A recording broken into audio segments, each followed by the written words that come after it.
to take a few minutes here, just have a quick rundown of the timing belt placement on the Honda V6 3-liter here. And so we've already got the accessory belts, everything out of the way. But what we want to do before we do anything is align the timing marks. So you'll see there's two little rubber windows that can be opened up on each of these timing covers, okay? And what we're going to do is rotate the crankshaft, and there's a timing mark here. I've highlighted it with some white out here on the timing cover, so that when the mark on the harmonic balancer comes around, indicating number 1 is at top dead center. But we just don't know what stroke it's on. Now, Honda has done a nice thing for us here, is if we look inside here, there's on the sprocket, the cam sprocket, there's numbers in there. And what it's indicating is when each of the cylinders is coming up to top dead center. And it allows, there's a mark there that when you align that means that cylinder's at top dead center. And it actually gives us the all 6 cylinders on the left bank here. And the reason for that is if you need to do a valve lash adjustment, you can set number 1, then you go to the next cylinder in the sequence, number 4, and then number 2, and it just makes life a lot easier. But what you want to do is make sure when you get number 1 up here, they don't have numbers on the right sprocket. It's just there's only have 1 mark. Okay, so I'm going to start rotating, and maybe we can get the camera inside here, and we'll see.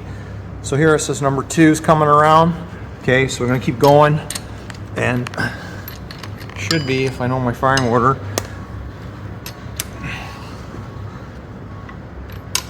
and 4, 2, 5, should be 3 coming up next, 3, and then 6, and it should be number 1 coming up next. So we circled number 1, and now I'm going to line it up, and then we'll get the camera to zoom it in. So number 1 is exactly lined up. There's in the cover, there's a little bump, a ridge, and then there's a groove in the sprocket. Yep, let me see that.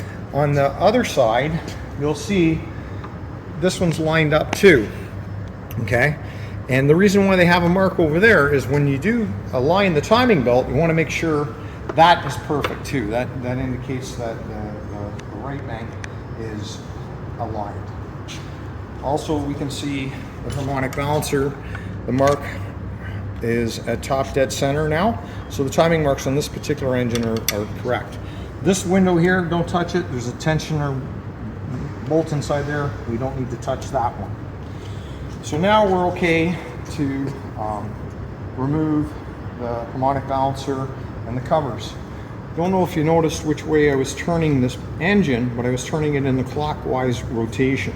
So as we know, the older Hondas turn counterclockwise, but the more current Hondas turn clockwise. Just remember that if the front of the engine is on the right side of the vehicle, then the engine will turn clockwise. If the front of the engine on an older Honda is on the left side or the driver's side of the vehicle, that would be a counterclockwise rotating engine. So I've jumped ahead here, and we're going to move over to this engine here, identical engine, and I've removed the harmonic balancer. Rob, did they take off the mount? Yeah, the mount will need to come off as well too. You can't, so once the covers come off, this mount that we see on this engine here must be removed. Okay. To get the belt off, because the belt kind of runs behind it. And so the other thing is, if you remember on the B20, the keyway actually stays in place. It doesn't fall on the floor like the B20 keyway. It's actually kind of right into the sprocket, so we don't have to worry about it falling on the floor and bouncing down. Now, if nothing moved when you removed the harmonic balancer or anything like that, now we need other timing marks because we don't have the covers anymore. So remember where it said number 1, and that little line there lined up with the mark in the cover. Now they have a mark on the tooth of this here, right in the center of this tooth. That should line up with this mark on the back side of the cylinder head here. So this is on the left bank. On the right bank, same thing. Remember we had a line on the sprocket so we can look through that window, but now there's actually a mark on the tooth here that must align with the mark on the sonar head. The crank sprocket has a dot, we highlighted it here, and it lines up with an arrow on the oil pump. This tooth here, right dead smack center, lines up with that. So this is in time right now. So this engine uses a auto tensioner, and so this tensioner is being pushed by a plunger inside this auto tensioner. Okay, and so this is actually under pressure right now, and so not like the B20 where it's a spring that we initially set the tension with. This auto tensioner keeps the pressure on it. Now this is something we'd normally replace when you do the timing belt because it's been taking a beating for its life. Okay, so what we want to do though right now is remove this belt. To remove the belt, we have to remove the tension. Now one of the first things most people would do is start removing these bolts from the auto tensioner. If you do that though, this piston is a lot of pressure on here. When you remove one bolt, it's like you're pulling a bolt out crooked, and you will harm the threads that mount this auto tensioner to the engine block. And so you don't want to just start ripping these bolts out yet. There's another idler wheel over here on this side. And so Honda made the sweet in a sense that if you look at, this is a bolt that came out of there, and you can see how it's tapered, and then it has the shoulder that the bearing rides on. And so when we loosen this bolt, it allows this tensioner to become wobbly and loose. And the right thing to do here is to actually loosen this bolt off so that this idler wheel becomes wobbly and loose, and it takes all the pressure, most of the pressure off the belt. So that's what I'm going to proceed to do right now. So it's 14 mil. Just going to loosen this bolt. And you see, as I'm loosening it, okay, you can see how the idler is wobbling around here, and the belt is actually quite loose. Okay, I don't like to. Some people would say, "I'll pull it right out of there," but you can just get it to the point. Now, what happened there is the cam did move on me, and now we've got the pressure off the belt. Now,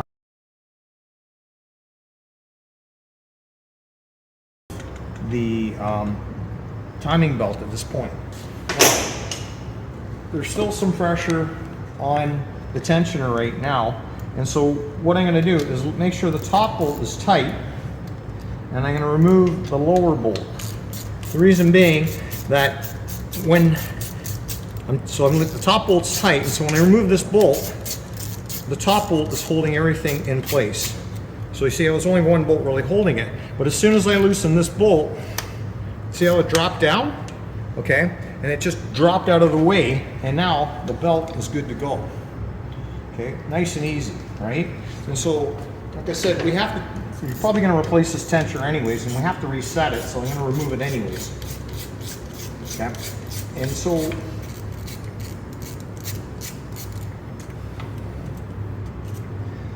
there's the tensioner. Now what you have to do here is, if you're going to reuse this tensioner, you have to put it in a vise and slowly squeeze this in till that comes in, and then you can drop this pin through when this piston is all the way in, and that resets it and holds it. So I've already reset this one just to save us some time, and we're going to reuse this tensioner. Just be careful when you put this pin in. Think about the way this mounts to the engine, that you want the pin coming through this way. I've had it where people reset them and they put the pin this way, and then you can't get it apart. Okay, so what I'm going to do now is reinstall the tensioner. Okay, put both bolts in though.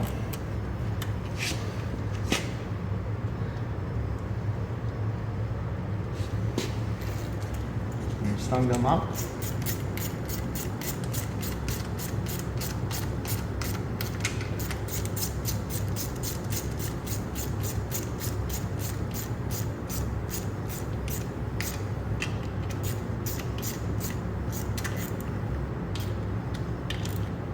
Okay, and so now the plunger's all the way back. Now, this thing is still wiggly jiggly, right? Now, just one thing to note. We didn't lock the cams down. I don't have any tool to hold these cams in place. And usually they do stay. But it has happened is this one here, when it's lined up, it'll stay. But watch what happens when I just touch this. See how it rolled? Okay, and that's because one of the valves is pushing down. And so this happens sometimes. Don't use a ratchet, use a wrench. And what you can do is gently roll it back again. Okay, so roll it back so it's exactly in time. Sometimes I cheat just a touch and I move it just a hair ahead, and we'll show you why. So now the belt's going to go back, new belt. You start at the sprocket. Now we're going to go in a counterclockwise direction on the installation. So we go around that wobbly idler wheel. We're going around this cam sprocket. Got to go around the water pump. There's a lip actually on the water pump here that you got to get the belt behind. Okay, now I'm coming up onto this tooth, and look how easy that went on there. Okay, and now there. Okay, everything's together. Remember how I just kind of had that a teeny bit of a hair over? I'm just going to rotate it a bit to put a little bit more tension, more slack on this side. Now, remember, this thing's jiggly. I'm going to tighten this up. And as I tighten it, it's going to center it up. And now, look at the tight. This is all tight, right? Because remember, this is a clockwise rotating engine. This is the side that's pulling, okay? All the slack, the tensioner is always, auto tensioner is always on the slack side. So everything's here. This is mounted safely. And now we're going to say, bombs away. I'm going to pull the pin, okay? Fire in the hole, boom. You should see as I pull that out, that plunger shot out, and that even fixed itself. Yeah, and this never moved. Everything's bang on. Yep. This never moved. This is bang on. That moved, never moved. And so everything's actually in place. You go around, you can torque whatever fasteners you loosened. Now you're gonna, you know, they tell you to go through a couple of rotations just to make sure everything's set in place again. So you could do that, you know, just go through a couple of rotations, make sure that everything's in line here. So 1, 2, and everything's in time again. Yeah, that's bang on. Perfect. And that's good. So then, yeah, you'd have to put your mount, your washer, your covers, and so on. But anyways, hopefully that helps you.